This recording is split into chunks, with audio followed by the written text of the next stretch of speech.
Hello, everybody. My name is Robert Evans. Welcome to Entrepreneurs International Network, our weekly call, our training call that we do every week, where we bring on and spotlight experts that we know, that we work with, that we collaborate with inside of our world. I am co-founder of a technology company called Actionera. Actionera is part of an umbrella of companies that supports entrepreneurs in the area of technology, mobile apps, trainings, collaborations, joint ventures, you name it. AI is coming out here pretty soon, so we tend to kind of do a lot here. And this weekly call is part of our Entrepreneurs International Network company.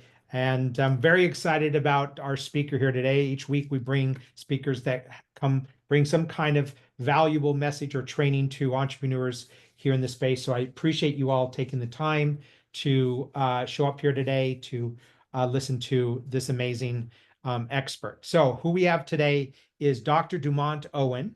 Uh, uh, Dumont builds personal brands that help small business owners attract more clients online. She's a storyteller at heart. She puts her unique stamp on the process of personal branding and digital marketing to help her clients express who they are, what they do, and how they do it better than any other competitors. That's a very important thing to note here. So I want to bring Dumont on right now at Spotlight. There you are. Hi, Dumont. Thank you. Hey, Dumont, Robert. my personal, Dumont is amazing. She has been a part of our world for a long time, my business partner's world for even longer.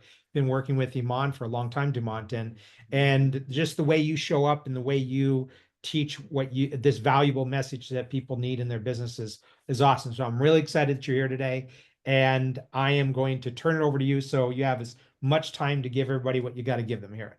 So Okay. thank you, Mark. Let me share my screen here. Hold on, it's over in the. Can you see this okay? Yep, we can say. Okay, great. I'm going to start the slideshow. All right. While it's coming up, there is it going to it turns green for a minute. So, but what we're going to about today is how to turn LinkedIn connections into clients in 3 simple moves. And just before I even start, I want you to know that the algorithms have completely changed on LinkedIn in the last 6 months. So anything that I would have taught you about LinkedIn in the past is kind of out the window. It's all about engagement and all about promoting your brand. So that's where we're going with this. Okay.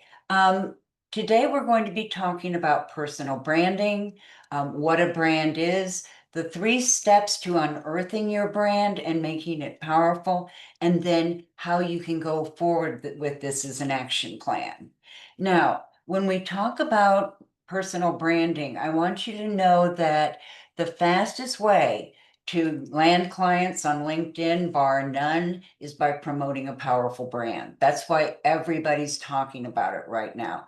I'm one of less than a dozen people worldwide certified as a master personal brand strategist and digital brand strategist by Reach Communications. My mentor there, William Maruda, brought me into this. So, what is a brand? Well, it's your unique promise of value. It's unique because it differentiates you from everybody else who is playing in your space. It's a promise, it's all about you. And then finally, it's a value, and that has to do with your target audience. So the first time we heard of personal branding was an article by Tom Peters. I think it was 1997, if I'm correct, in Fast Company called "The Brand Called You." You can't move up if you don't stand out. Now, I was in my doctoral program then, and I remember the chair of the department coming in and giving each of us this magazine and saying, "You have to understand this if you're going anywhere, in the future," because I was in higher ed. So, very, very powerful, set the whole thing going. All right. Let's look at brands for a minute. Um, these are some of the world's strongest brands. There's, Disney is one that I react to a lot because my mom was engaged to a Disney cartoonist at one point. So we were raised on Disney. My uncle used to quack like Donald Duck and all those other things. Well, Donald Duck, I don't think was Disney. Anyway, Amazon. Do you love Amazon or you hate it as, kind of a monopoly? Over here, there's Pepsi or Coca-Cola. Um, one or the other. One makes your heart patter, one doesn't. I don't drink either, but you know, people usually have a strong preference to it. My heart pitter patters when I see a Mercedes Benz, but I drive a Toyota. And then finally, these two down here, the Golden Arches. Either you love them and think of, oh, the world's best greasy French fries, or you loved it as a kid and you avoid it now. It has an emotional connection. Now, I might not drink Pepsi or Coke or go to McDonald's, but your chocolate is not safe if I'm nearby. Okay, the Reach personal branding process has three parts. First, for the first part is extract. And in extract, we're going to unearth your unique promise of value. Now, speaking of Amazon, Jeff Bezos once said that your personal brand is what people say about you after you leave the room. Um, I get really nervous about that. There have been a few rooms that I'm sure I would not want to know what they were saying. But what William taught us is that it's really about unearthing your brand because you already have a brand. It's just getting to it and understanding your unique promise of value. The second piece is express, and this is where you communicate your brand to your target audience. So in LinkedIn, that's going to be whatever audience that you have that you work with. I work with consultants, coaches, and service providers, and then small business owners. And so whatever your target audience is, and then the final step is exude. And this is all about aligning your entire brand environment. And we'll talk more about this.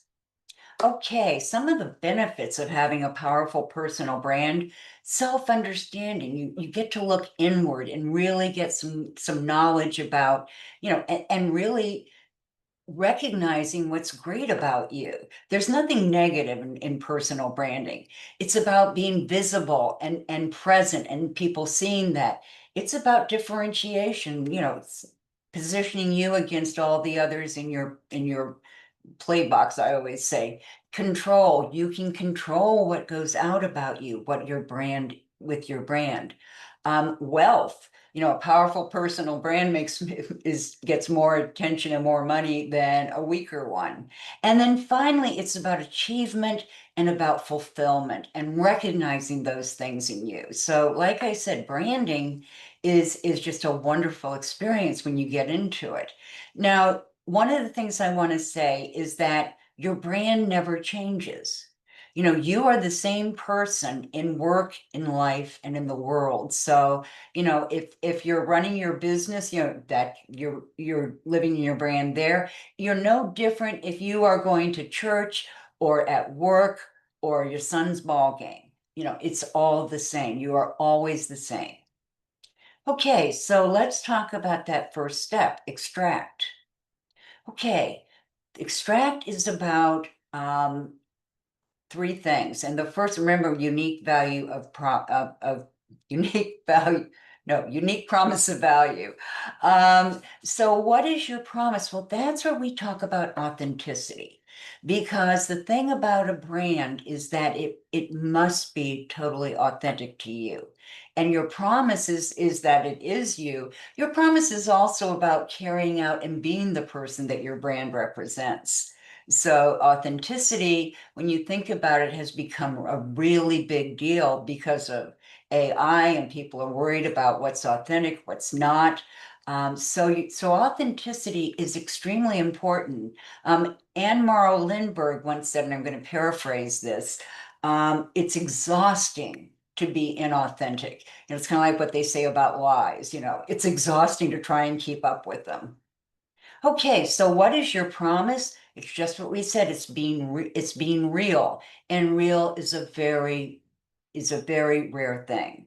That authenticity rings a bell when people know about it. Okay, your internal perspective includes several things. Your vision.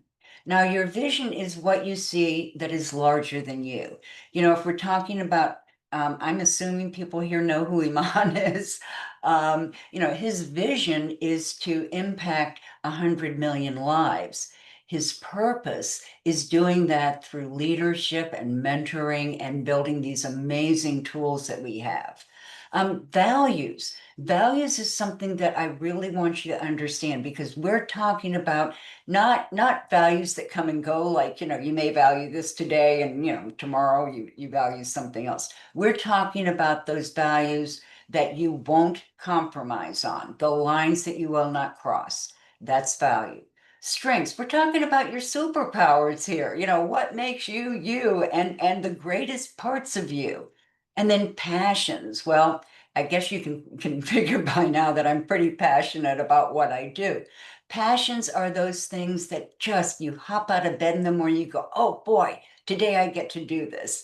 And then finally, your goals. It helps you understand and set your goals and be authentic about it.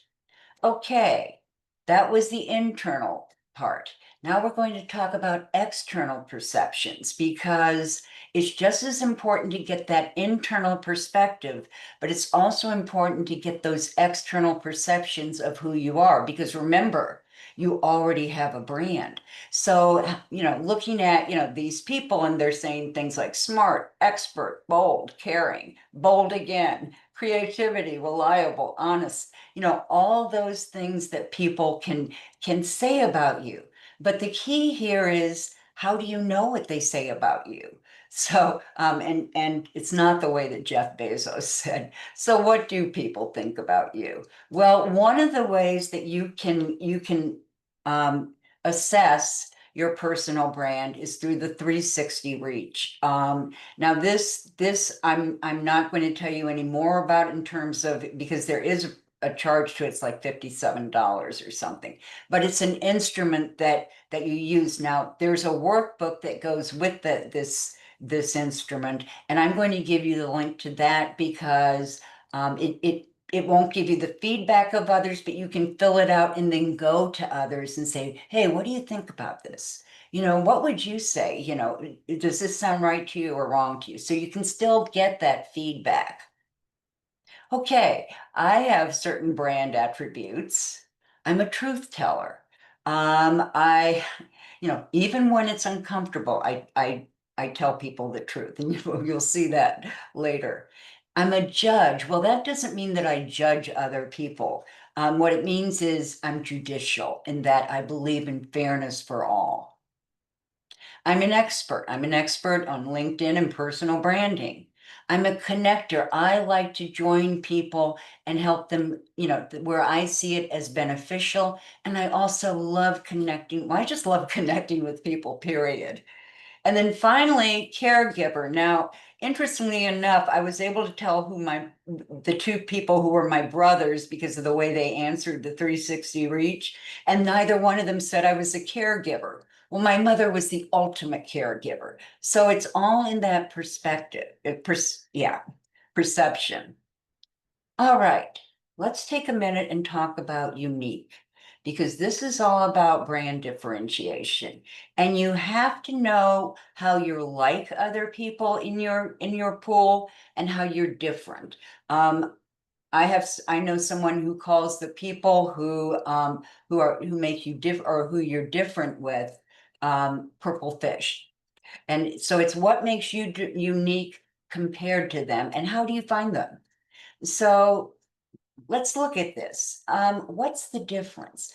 Now, we're looking at a commodity, and I already told you that a brand makes more money than a commodity. Now, with what they're predicting to be coffee shortages in this country, you may see both of those kind of pull together. I'm sure more people will go for the commodity, but we all recognize Starbucks in the United States. And you know, you can go in and pay a huge amount of money for something that you could have gotten for a lot less at the coffee shop down the street. So, you know, the brand makes a difference. And William says, my mentor says, what makes you unique makes you successful. And you know, sometimes we don't want to stand out from other people. You know, we want to kind of hide and kind of go with the crowd. And that's not what's going to make you successful. That's not what you're going to promote, because it is how you're different from others. You know, you have to be able to demonstrate to people that you are different from the next person. Okay, what makes you compelling is all about relevance. And let me explain that. You can be communicating with people on LinkedIn and sending them messages and trying to talk with them. Well, you know what? If they're not, if you're connecting with people and you're not connecting with them out of understanding what they need, then it's not going to be relevant. You know, if you're not offering value in terms of their problems and challenges, then they're going to see it as spam. You know, it's just not going to hit home. So you really need to understand your target audience, you know, what their problems are, what their challenges are when you communicate with them. Okay. This is all about your personal brand statement. And that you're going to, in the book or in the workbook I'm going to give you, you're going to be able to see this. The reason it's so important on LinkedIn, and the reason that I like to tell people about it, is because not only is having a strong brand the fastest way of landing clients on LinkedIn, it's also the beginning of your brand statement. And your brand statement that you're going to make with this workbook actually can be turned into your LinkedIn headline. So that's why I really want you to understand what this is about. So we talked about the things on the left here, the vision, the purpose, the values, the passions, the goals. We didn't talk about personality characteristics. You know, we say in branding, flaunt your quirks, because that's part of what makes you you. I have a weird sense of humor. You know, people always, that's one thing people always say. And it comes from reading way too many Harvard Lampoons. So, you know, if you like the Harvard Lampoon, you'll like my sense of humor. If not, probably not. It's about your strengths. We talked about that before. Your skills. What are your definite skills in relation to what your ideal clients want? And then finally, about your reputation. And let's face it, when you're talking social media, you can build that reputation. And when you know what the reputation you want to build is, then you can go about that. So we put all these things together, including those quirks. And that turns into your personal brand statement, which then turns into your LinkedIn headline. Okay, the second part of this is express. Now, express is how you communicate with others, how you express your brand and how you use that. So communicating your brand is really, really important, particularly on a system like LinkedIn, because LinkedIn is huge. So you really want to be able to communicate your brand to raise your visibility and your credibility and your likability. And then I'd throw one last one in there, findability. Because when you're on LinkedIn, if you don't use the right words the right keywords and the right audience, and communicate what your brand is and how you help others, then you're not going to be findable. So it's visibility, credibility, likability, and findability. And again, that has everything to do with your headline. Your headline should state what you do, who you do it for, and what the results are. that simple. What you do, who you do it for, and what the results are. But don't forget to put keywords in there because they're very important. Okay, let's hold on just a sec. And I'm speeding through this, but I want to be able to answer questions. Your communications wheel. Now I want you to look at that very center piece, thought leadership, and that POV stands for point of view. Now, thought leadership, we're all aware of influencers and micro influencers and, all the thought leaders on LinkedIn. But I want you to think about that from the perspective of where you are right now and where you want to be an influencer. The fastest growing group of influencers right now, believe it or not, is women in their 80s and 90s. They are growing. They call them the grandfluencers, and the millennials love them. I was looking at one the other day, and she makes 140,000 for every time somebody buys one of her products. So thought leadership is powerful. And then the second piece of this is point of view. Now, when I was growing up, there were these two columnists in the newspaper. And I'm actually old enough to remember newspapers too. So that gives you a little bit of an idea. They always talked about point of view. They were Ann Landers and Dear Abby. And they were advice columnists. They worked for different syndicates and were in competition. But the one thing they had in common was that they would always tell you their point of view. And that meant, they would slap you down if you were wrong. I think it was 50 lashes with a wet noodle or something. They would let you know, that no, that wasn't right. You compromised things. You were a bad influence. So having that point of view made them tremendously popular. Because people heard their point of view, they stood by it, they had a clear position that they took, and that's what people love. Now, I see people on LinkedIn all the time who do not want to express something from their point of view, because they don't want people to be angry with them or to come back against them. Hey, do it. Let them know your point of view, because getting feedback, even if it's negative, is going to increase your visibility and your credibility. So when we talk about the communications wheel, we're talking about all the different things you can do to create your brand.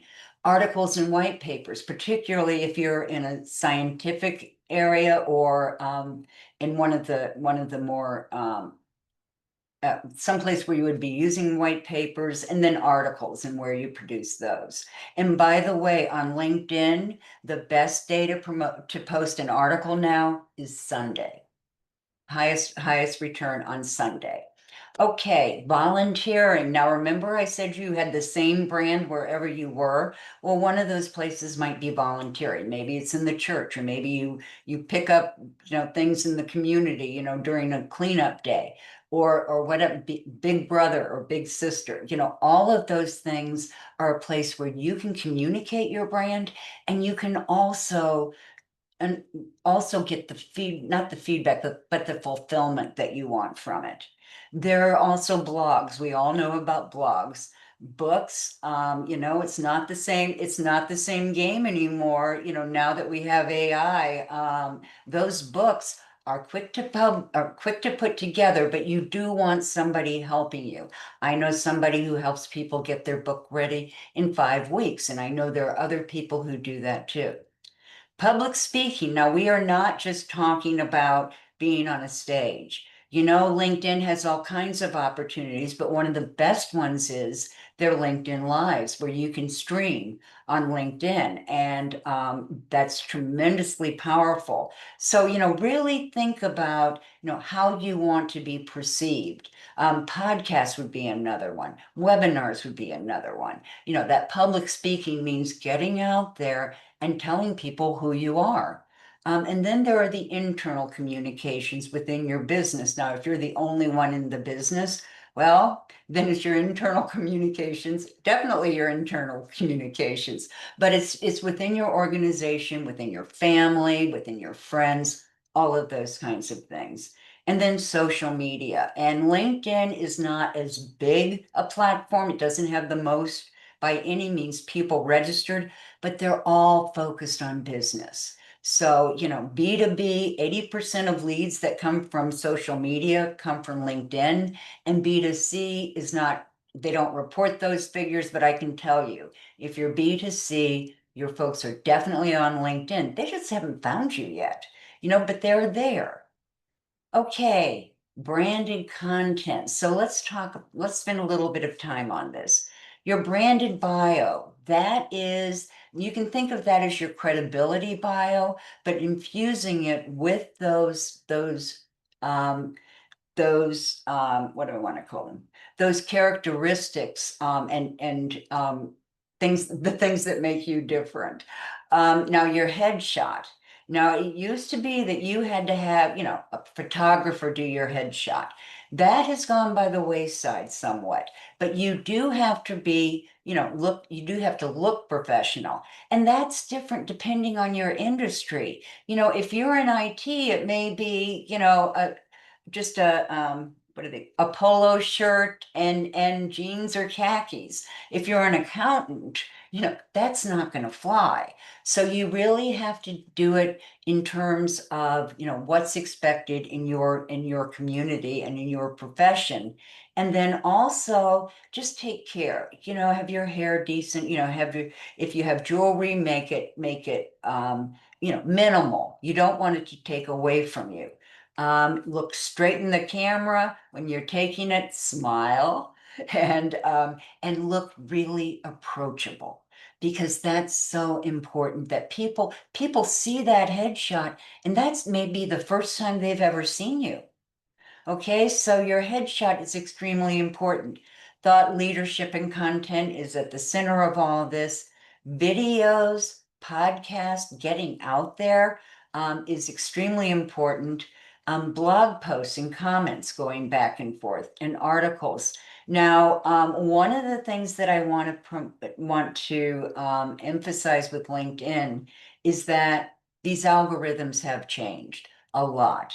And so what worked, 6 months ago is not working now. And it's all about personal communication, personal engagement. I was going to start, in fact, I have a done for you funnel that I do for LinkedIn.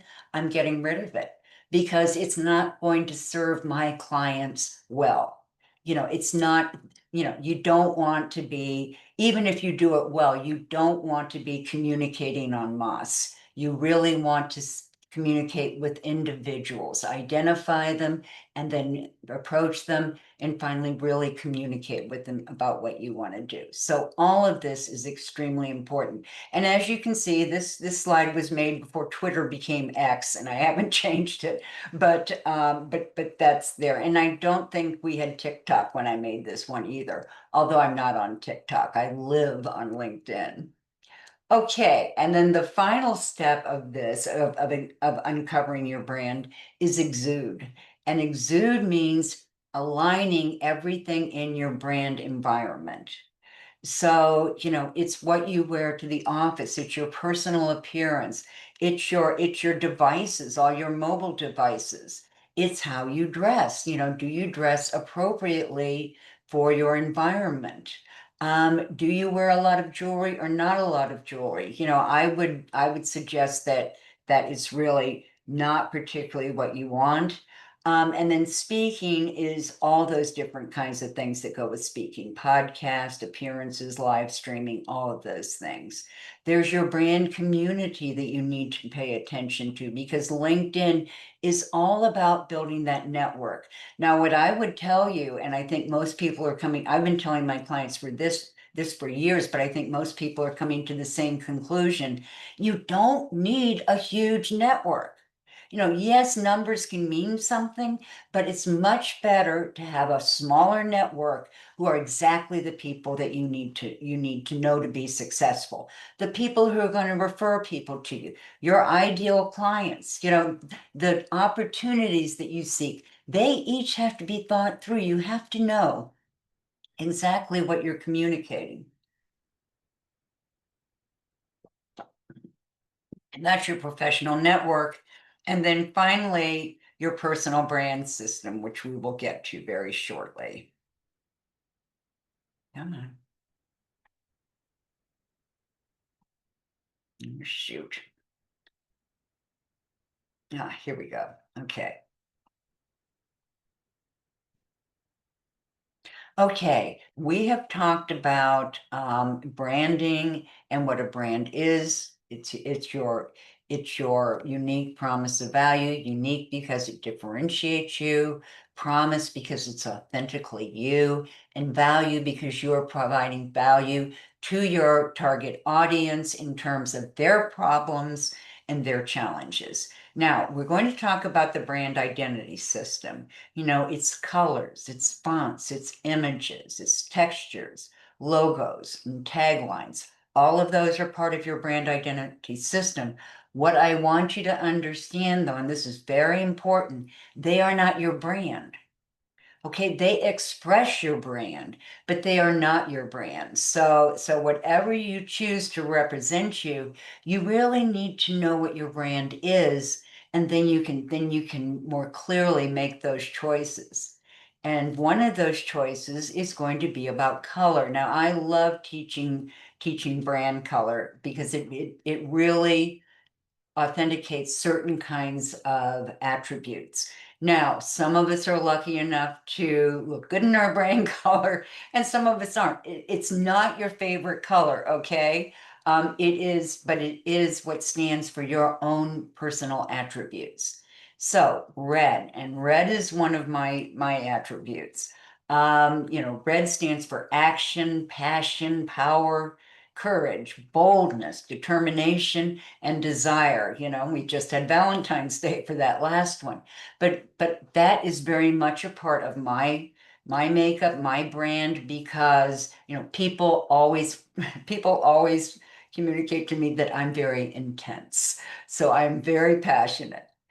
Orange is not very popular in this country unless you happen to live in Cleveland, where I am, and we have the Cleveland Browns. Orange is one of the colors, but usually it's not all that popular.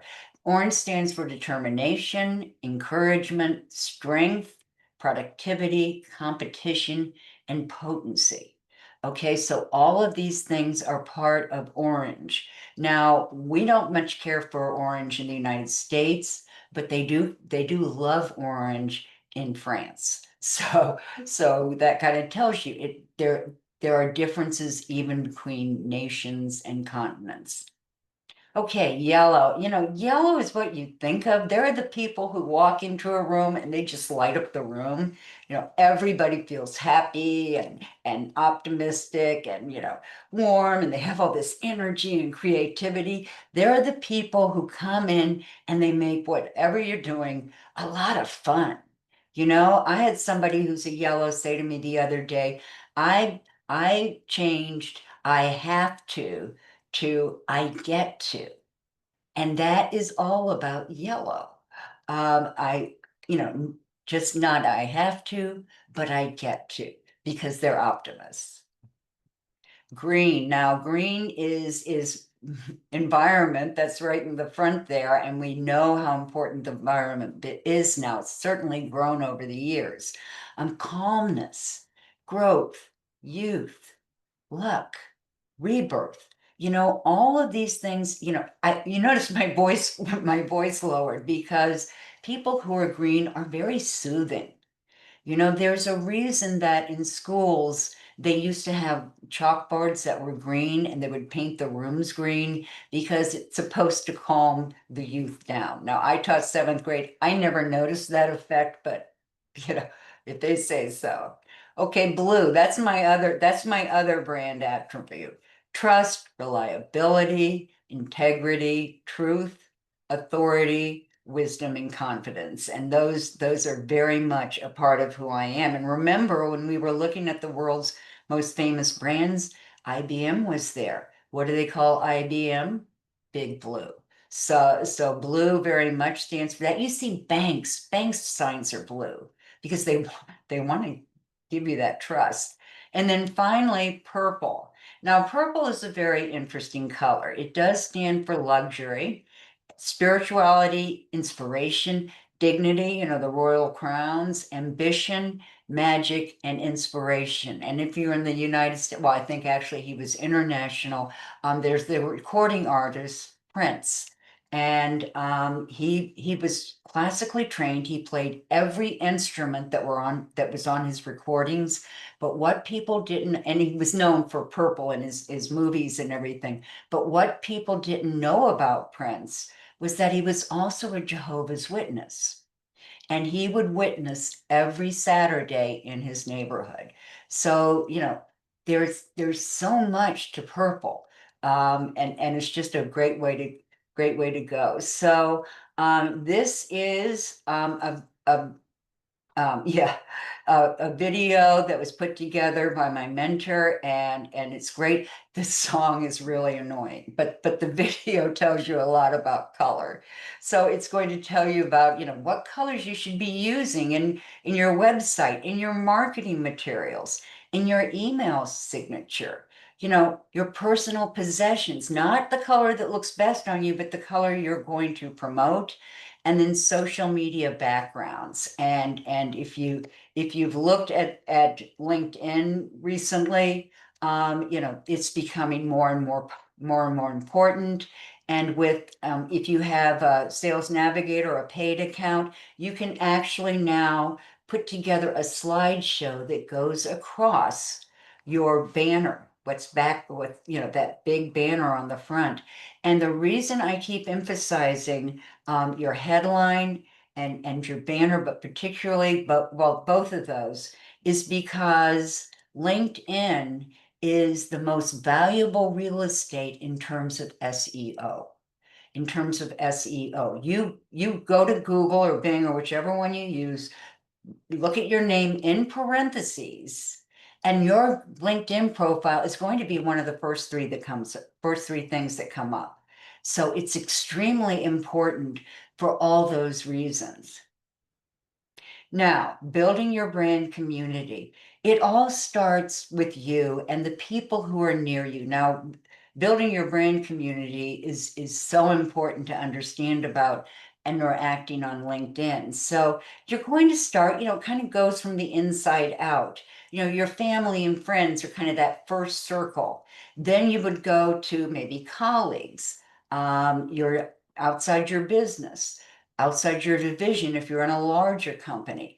It's all about building that brand community, the people who you are going to support and they're going to support you. And you have to, on LinkedIn, you have to have 500 contacts, because from there on it just says 500 plus. So you've got to have that. But remember what I said about that brand community. You want to be very, very close with them. You want them to be the people you need. In fact, with the new algorithms, if you post something and you have all these extra people in your community who really are not interested, they don't care, this isn't reaching them, LinkedIn's algorithms will look at that and compare the people in your community to those who engage, and they'll squash it because it looks like you're not communicating your brand properly, you're not communicating with the other people. So very important, bringing that personal element in. Okay, let's talk about promoting your brand. This is an action plan. And really, there are some very specific things I would really like to see you do now. One is get clear on your vision, your values, your passions, your purpose and goals. That's the abstract part. That's uncovering your brand. Two, get feedback, in some form from others. There's also finding out what people think of you. So finding some way to get that input from others. And like I said, in the social branding workbook that I'm going to drop for you, in the social branding workbook, you can take that information and go to other people and ask them to verify. They may agree, or they may say, you know what? you know, you said this is one of your top values, but I see something different. Or you said this was your superpower, but you forgot this one. This one's even bigger. So you really want to find out what people think. And there's nothing negative about branding. It's all positive. So keep that in mind and don't be afraid, because you don't want to hide your brand under a bush. And then finally, looking at how you're going to distribute things, where you're going to do things. And here I would really like to bring up AI, because it makes doing that content so much faster, so much easier. You have to be careful with it. You have to know which ones work for you, but it does make it easier to do this. And on LinkedIn right now, it's not about reach. You may have noticed that you may have had a lot of feedback and viral articles and all that. Well, LinkedIn doesn't recognize viral anymore. It just looks at thought leadership. It looks at what makes you you, and it has a definite pecking order. If you're spamming, if it's irrelevant, they'll shut it down right away if you're promoting yourself. If you're and if you're doing generic kinds of things, they won't shut you down right away, but you're not going to get there very well, very well. If it's viral, you know, they aren't even looking at hashtags much anymore. It's really not about going viral. What it is about is giving a strong, personalized opinion and well-researched kind of content. And remember, you can repurpose all of this. You know, if you write something for social media, or you write an article, you can repurpose that as a carousel, what I want to say, the carousels on LinkedIn, they're slideshows. And LinkedIn is now rewarding not reach. You don't get as big a reach, but you get more dwell time. So it's what you can do to keep people on that article or that video or whatever it is. It's dwell time. So what did people dwell on? They love the carousel slideshows. They love video, and they love infographics. Those are the three biggies. I've seen the top two reverse sometimes, but the top two are carousels and infographics, and then videos are third. So, you know, looking at that and what you're doing. Now, you also want to plan your communications, and I would urge you to use Chat GPT. Chat GPT, by the way, told me to call it Al. I asked it if Chat was its first name, and said, no, but you can call me Al. So you want to plan your communications, and you can use prompts in Chat GPT to plan out your entire year of content. You know, you can ask it to identify the pains and challenges of your ideal clients. So you can get all that information. Then you ask it, you know, how you can address those, what you can do about that, and you can take it through and create a very targeted plan for the year. It's really such a time saver. Okay, so you know, the important thing to remember here as far as community is you want to build it. Like at this point, I had my first company, or my second company was Dumont and Associates, and we were doing a 5-day challenge. But this is what I want you to understand. It's all about families, friends, influencers, all that stuff. So you really want to build that network. And then, whoop, that's it. So those are my that's my contact information if you want to take a screenshot. In fact, you can take screenshots of whatever you want. But I want to end this.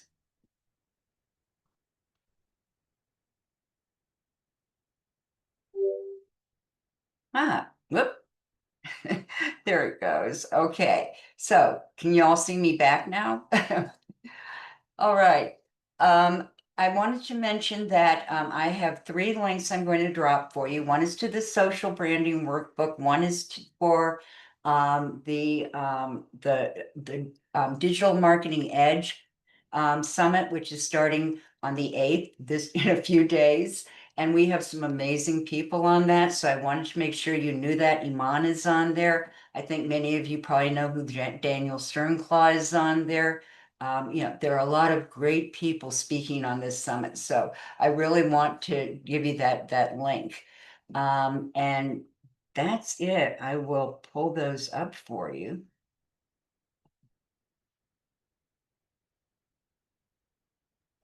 Yeah, we already have it in the chat for you. Oh, okay, great. So I would love to answer any questions that you have. I know that there are so many things that have changed on LinkedIn. So does anybody have any questions on that? Or did I overwhelm you? If you have questions, you can raise your digital hand or wave at me if your camera's on. Any questions for Dumont? Alan, you can unmute. Yeah, thank you for doing your talk, and that's fantastic information. And I was just thinking, because I've noticed that I guess I was getting close to being spammy with pushing out because I've invented something, and I'm like, Oh, "Hey, yeah. this can fix this. Hey, this can fix that." And I was thinking, am I close? Because when I do that, I only see like 30, 40 people look at my post, and then when I do something else, it's like, oh, 500 people seen this. Like, what? So I'm trying to work that. Do you have any suggestions for me? Because All right. Well, first of all, LinkedIn really is counting those impressions. So, if you're not getting that reach that you want, it's not getting the response that you want. That's all about understanding who your target audience is. So, who is your target audience for this? um, any business that needs online visibility. I'm an SEO digital marketing folks. Okay, yeah. Well, you're going to find lots of those people there. But it's a matter of really being able to, anybody that has a business is probably not exactly, your target audience. It's probably a little narrower than that, but you obviously have that. So I would start looking at which posts are getting the impressions and what is in common with that, because you can track that. And impressions are very valuable right now. Now, even more valuable is engagement, and dwell time. That's what LinkedIn calls it. How long they stayed on your post, because it may not get as big a reach as you want, but it's going to stay up there longer and people are going to see it more clearly if you're really targeted. Is that answering your question? Yeah, thank you. Yeah. Okay. Yeah, it's really about keeping them on there. Okay. Michael? Hi, I'm Michael. My business is Dice Media Group, so I wanted to see what you do because I do public relations and marketing. That's what I do, and we build applications. So we have kind of like a hard to understand for a lot of people. How can you build applications if you're on the radio, or how can you know? So here's my superpower. My superpower is I can go in a room, I can talk, I can grab a couple hundred people, 300 people, not a problem. And so when I try to communicate that, like I can write articles for LinkedIn, but it's not the same because when I'm trying to say, "Hey CPA" or somebody, it's a problem because the expectation, they are totally different people and they need different skill set to do Mm-hmm. my job, and they don't understand that my job is very different. So when I'm reaching out on LinkedIn, right, it Mm-hmm. I can write a really nice magazine article type, or I can do a video, or I can make my YouTube video, download the text, right, or do a spot and then have it hit over to my website or something like that. I Mm-hmm. just don't know if should I be really trying to target the funnel. Well, it's not really funnel, but should I really Well, target them to go LinkedIn to come to me? Should I point, should I really say look at this stuff where, as in the sun, the Gainesville Sun, or, those types of things. So I'm just asking, like, should I be pointing outside of LinkedIn or inside? You know what I'm talking about? Oh, yeah, no, and for a long time, you know, LinkedIn did not want you to have any external links. You may have you may have noticed that. Yeah, Now- they get kind of pissy about. Yes, yeah, So but they will do that if you're not doing it all the time. You know, if you're not making that link all the time. And LinkedIn is a funnel. LinkedIn is your sales funnel. Your profile is your landing page. It tells them the next step to take. You know, so extremely important to start with that profile and to really understand, not they may not understand all the skill set, they may not speak your language, so you want to avoid jargon of any kind and make it, I would really make it as simple enough that a seventh grader could understand it. yeah, but Okay. I don't want to say I can put you in Wired magazine directly, or I can No, I can take no. that. You know what I'm saying? Because they'll expect. Absolutely. Yeah, So absolutely. I have to do this, and a lot of people don't understand.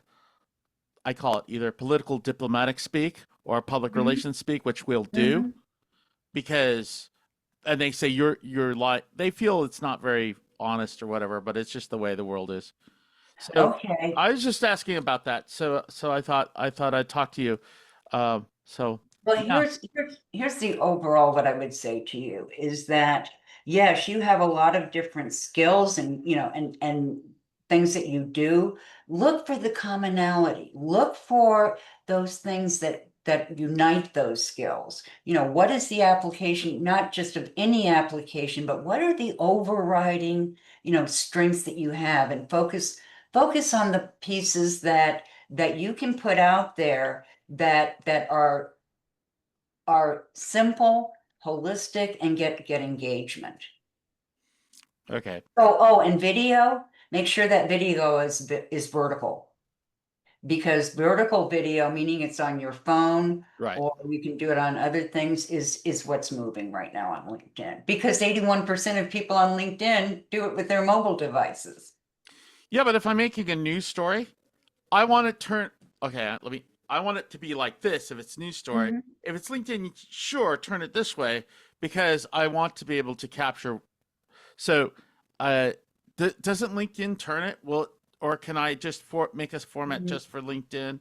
You You know? can do it on your phone and just, you know, and keep it under 90 seconds. I would say 30 to 60 seconds. Okay, I was just So you don't have to you don't have to say a lot. no, I don't. I'm very accustomed to doing under 60 seconds or less, Yeah, good. right? So, see, the microphone isn't just for my face; it's so I That's can, great. yeah. But I'm just trying to. It's not for just for looks. But thank you so much Okay. for doing this You're today. very welcome, and I appreciate the question. Okay, I'm very nearsighted, so I'm leaning over. I Rima? got it. Rima, go ahead, Rima. Yes, hi. Thank you for doing this today. I have just a quick question on the premium membership that they're always promoting. Is there any benefit to using that? Yes. Yes, there are a lot, well, what they're doing is they're trying to have everybody buy the membership. I mean, that's the bottom line. But yeah, there are definite advantages in terms of what you can search and communicate. Who is your target audience? Well, I'm an attorney and I'm kind of transitioning to become a mediator. So that's where I'm gonna be, building my mediation brand. So Yeah, okay. So yeah, now is the time to really get involved with that. But Sales Navigator, I wouldn't recommend any of the other premium ones. Navigator does have certain things. For one thing, and this is going to sound very minor, but they have now put, you know, if you're on your LinkedIn profile and you look at what's underlined in blue, you know, in terms of your contact information. And there's one place under your headline where it's a little dash where you can put in you can put in an external link. And if you have Sales Navigator, you can actually customize that link. You know, like mine right now says apply for coaching. But next week we're changing because of Action Arrow, we're changing it to download my app. So, you know, you can really do that. It's better targeting. You can really, and the one thing that I love about it is that you can put notes and tags in there. You can build your list. You used to be able to do this with the free version of LinkedIn. That's been gone for a long time. So it does allow you to do a better job of promoting yourself, definitely, and targeting.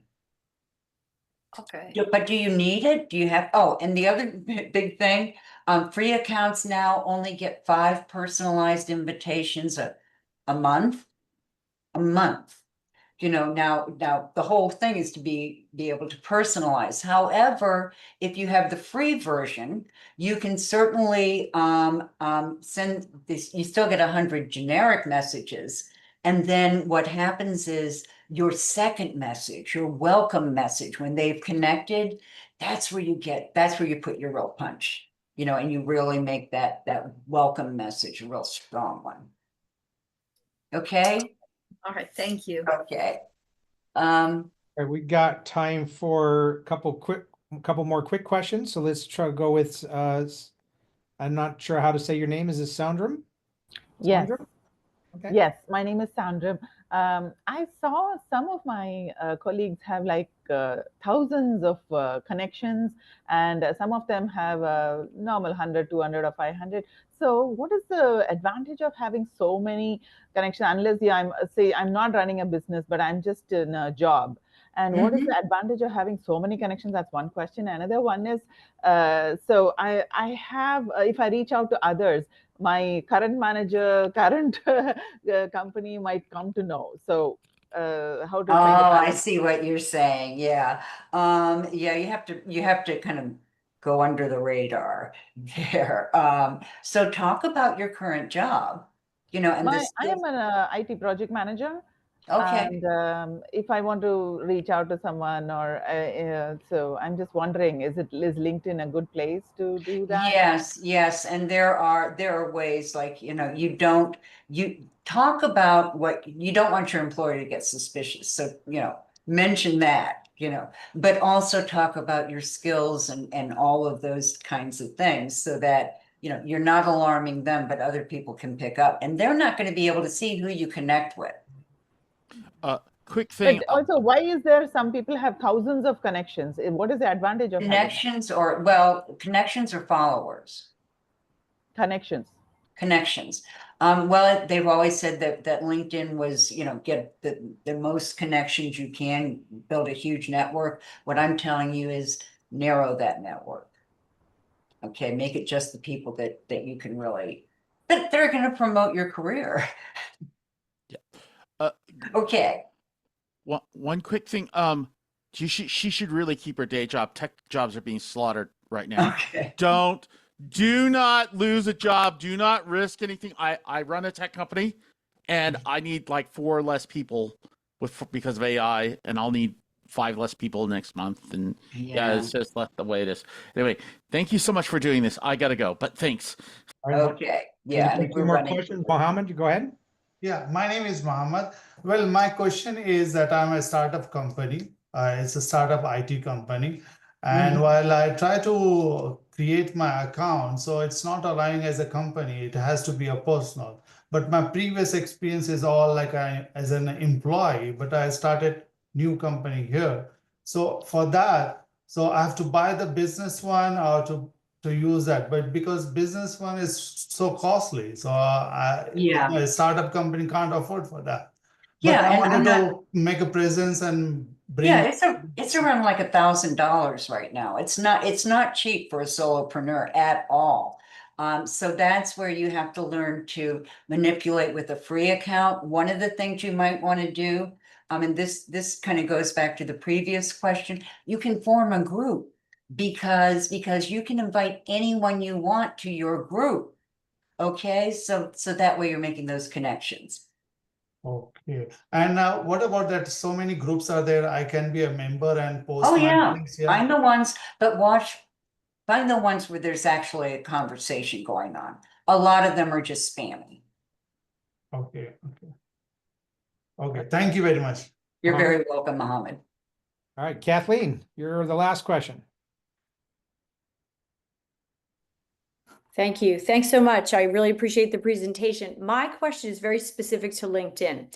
I left my corporate job. I retired in November and I've started a new business as an entrepreneur doing yoga, life coaching, community dance parties. That's kind of my new bag. Oh, cool. I left my corporate job. It was tied to my corporate email address.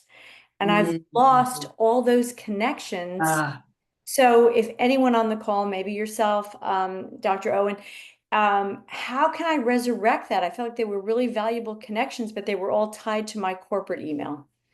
so do you still have the, I'm trying to think through that. You don't have it, so it's almost a question. Well, there are a couple of things you can do. Now, you may not be able to get those people again. However, what you can do is if there's somebody that was in that company that had a lot of connections, you know, you can go into advanced search and you can do a search on, you know, put their name, it'll say connections of. Okay. And you can, then you can filter through it. You can also go in and select it for followers of. It's a great way to, Okay. That's a really good suggestion because my recruiter would be connected to everyone, right? Yeah. I'm HR, so my recruiter would have been connected to everyone in the company. Got it. Yeah, I used to good. be a recruiter, Yeah. so I understand. Thank you. Thank you very Okay. much. Great. You're very welcome. Listen, this has been a ball, Robert. I've really enjoyed talking with everyone. Yeah, it was good having you here. Very valuable information, Dumont. You're awesome. We appreciate you, and thank you for taking the time out of your day to do this. And everybody, make sure you go to the right before we hit stop here. Make sure you click on those 3 links so you guys can get access to those different programs. We do have to go, but Dumont, thank you very much for. You're very welcome. And thank you everybody for joining us on the EIN call. We'll see you next week. Oh, and everybody, you can connect with me on LinkedIn. There you go. You know. Dr. Dumont Owen and find her and follow her and learn from her. Yeah, there you go. Okay. By being an example. I love it. Okay. All right. Thank you. Thank you, everybody. Take care. Bye-bye. All right. Thank you. Bye-bye. Bye.